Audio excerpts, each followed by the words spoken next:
The third dive was the dive, because that dive, we landed at the entrance to the grand staircase between the number 1 and number 2 stacks. Robert Ballard's discovery of the Titanic was one of the biggest media events in history. He became a legend overnight, but many people are crazy about the fact that it was all built on a foundation of secrecy. Before he goes, Ballard is setting the record straight, and to put it mildly, it's a bombshell. The hunt for Titanic was a smokescreen for a clandestine Navy operation to investigate sunken nuclear submarines. He's now revealing the details of that mission and the crushing ethical weight he carried. What he saw down there was more than just a wreck. It was a ghost story with a government cover-up. A Cold War lie. The date was September 1st, 1985. The world woke up to a headline that seemed impossible. The RMS Titanic, the unsinkable ship that vanished beneath the waves 73 years earlier, had been found. The man of the hour was oceanographer Robert Ballard. He was hailed as a hero, a modern-day Magellan who had conquered the deep sea's most famous mystery. But not all things are what they seem. You see, the thing nobody tells you is that this celebrated moment of discovery was actually the final act of a top-secret military operation. The search for the Titanic was a brilliant, masterfully executed cover story. What many overlooked is that Ballard wasn't just an explorer. He was a U.S. Naval Reserve commander with deep ties to the military. In the early 1980s, during the iciest days of the Cold War, the U.S. Navy had a massive problem. Two of its nuclear submarines, the USS Thresher and the USS Scorpion, had been lost in the Atlantic in the 1960s under mysterious circumstances. Over 250 sailors perished. The most shocking fact is that these weren't just sunken vessels. They were floating nuclear hazards. The Navy was desperate to know if their nuclear reactors were leaking radioactive material into the ocean. Even more urgently, they had to know if the Soviets had found them first and were tampering with their advanced technology. The Navy needed someone to survey the wrecks, but they couldn't just send a fleet out to poke around 2 nuclear grave sites without causing a global panic and alerting the Russians. They needed a perfect excuse, a plausible reason to be scanning that specific patch of the ocean floor with state-of-the-art deep-sea technology. This is where Robert Ballard came in. He had the world's most advanced underwater robotic vehicles, Argo and Jason. For years, he'd been dreaming of finding the Titanic, but he couldn't get the funding. So he made the Navy a pitch that was pure genius. He told them, "Fund my mission and I'll find your submarines first." He would spend most of his expedition time secretly mapping and photographing the Thresher and Scorpion wrecks for them. Once that classified mission was done, he would use whatever time was left.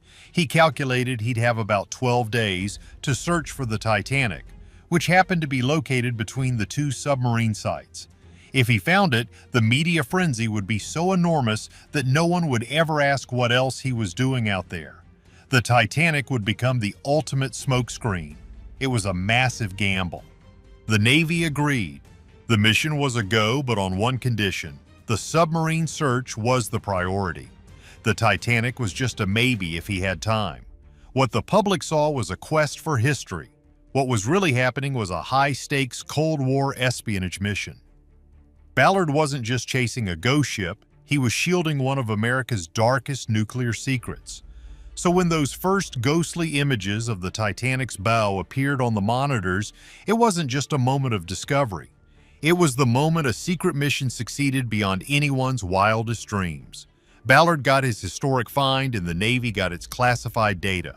The world celebrated a man for his passion and dedication, never knowing that his quest was born from a covert bargain with the military. The secret he found was far bigger than a shipwreck. Building a legend. To understand how Robert Ballard pulled off the discovery of the century, you have to understand the man himself. Long before the Titanic, he was a kid obsessed with the ocean even though he was born in landlocked Wichita, Kansas. When his family moved to San Diego, California, he finally came face to face with the Pacific, a vast, mysterious world that would define his entire life. Many people are crazy about exploring space, but Ballard looked the other way, down. He knew that more of our own planet's surface was unexplored than the surface of the moon. Ballard wasn't just a dreamer, he was relentlessly ambitious. He earned degrees in geology and geophysics, but his real passion was technology. You see, in the 1960s and 70s, oceanography was still a primitive science. Scientists mostly relied on dredging the ocean floor or lowering clunky cameras blindly into the dark.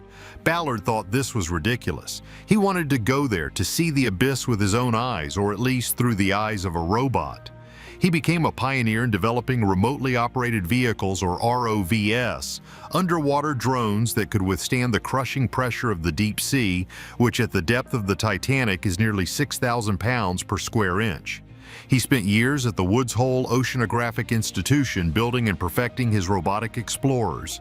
His big breakthrough came in 1977 when he discovered hydrothermal vents, volcanic springs on the ocean floor gushing superheated water and surrounded by bizarre life forms that no one knew existed. This discovery was huge. It rewrote biology textbooks, proving life could exist without sunlight. To put it mildly, it was a Nobel-worthy achievement, but the public barely noticed. Hydrothermal vents were scientifically important, but they weren't the Titanic. Ballard craved a discovery that would capture the world's imagination. He was part scientist, part showman. He knew that to get funding for his expensive toys, he needed to make a splash. And there was no bigger splash to be made than finding the Titanic. For years, people had tried and failed. The search area was huge, over 150 square miles, and the technology just wasn't good enough. But Ballard believed his ROV, Argo, which was equipped with advanced sonar and video cameras, could succeed where others had failed. He had a revolutionary idea. Instead of looking for the ship itself, he would look for its debris field. He theorized that as the Titanic sank, it left a long trail of wreckage like breadcrumbs leading back to the main wreck. This strategy, born from his survey of the USS Scorpion debris field, was the key. His relentless drive and innovative thinking are what put him on the Navy's radar. They didn't just need a scientist. They needed a pioneer who had the tools and the grit to operate in one of the most hostile environments on Earth. Ballard had both.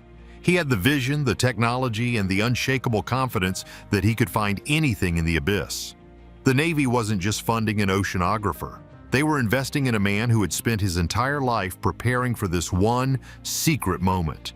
He was ready to find their submarines and then claim his prize, finding the unfindable. After secretly completing his mission for the Navy, Robert Ballard had just 12 days left. The clock was ticking. For days, his crew on the research vessel North scanned the bleak, empty ocean floor. Morale was sinking. They found nothing but mud. The team was exhausted, working around the clock, their eyes glued to the grainy video feed from Argo, towed 2.5 miles below them. They were about to give up. Then in the early morning hours of September 1st, 1985, something appeared on the screen. It wasn't the ship, it was a piece of wreckage. Then another, and another. It was the debris field. Ballard's theory was correct. The breadcrumb trail was real.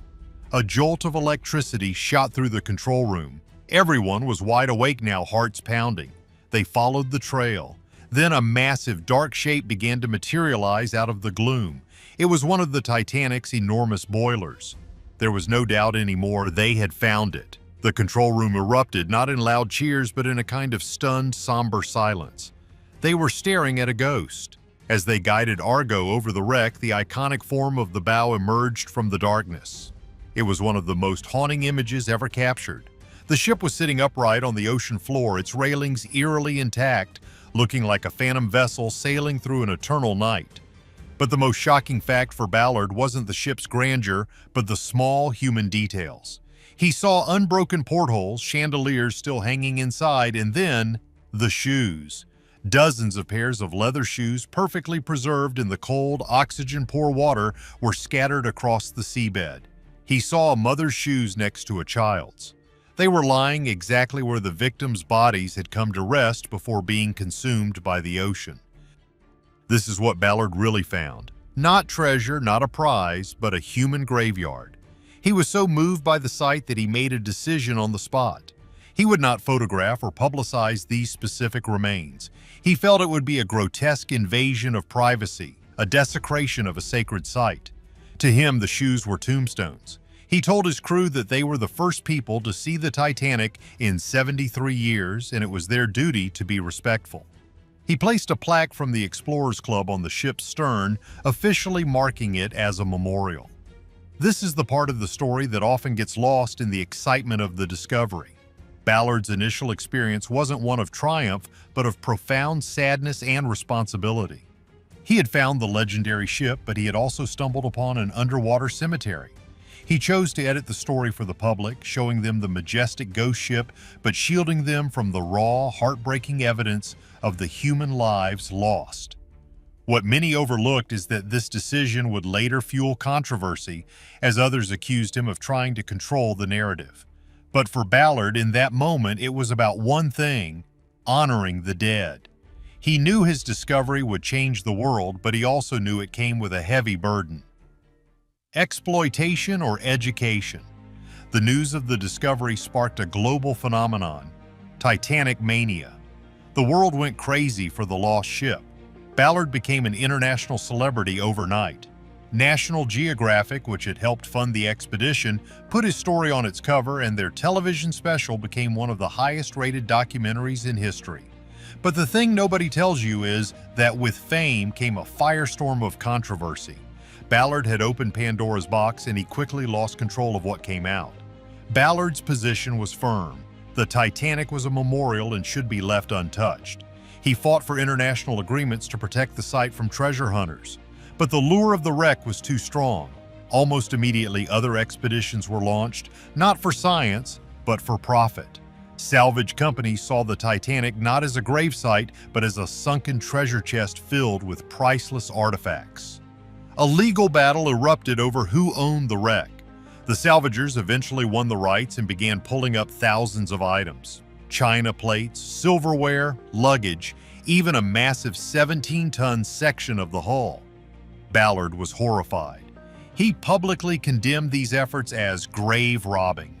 This sparked a bitter debate that rages to this day. Are the salvagers preserving history by bringing artifacts to the surface for people to see in museums? Or are they desecrating a memorial for money? Many people are crazy about the traveling Titanic exhibitions where they can see real objects from the ship. For them, it's a powerful connection to the past. For Ballard and the descendants of many victims, it's a spectacle built on tragedy. Then came Hollywood. In 1997, director James Cameron, a deep-sea enthusiast himself, released his blockbuster movie Titanic. Cameron conducted his own daring dives to the wreck, capturing haunting real-life footage that he masterfully wove into his film. The movie became a global phenomenon, shattering box office records to become the highest-grossing film of all time.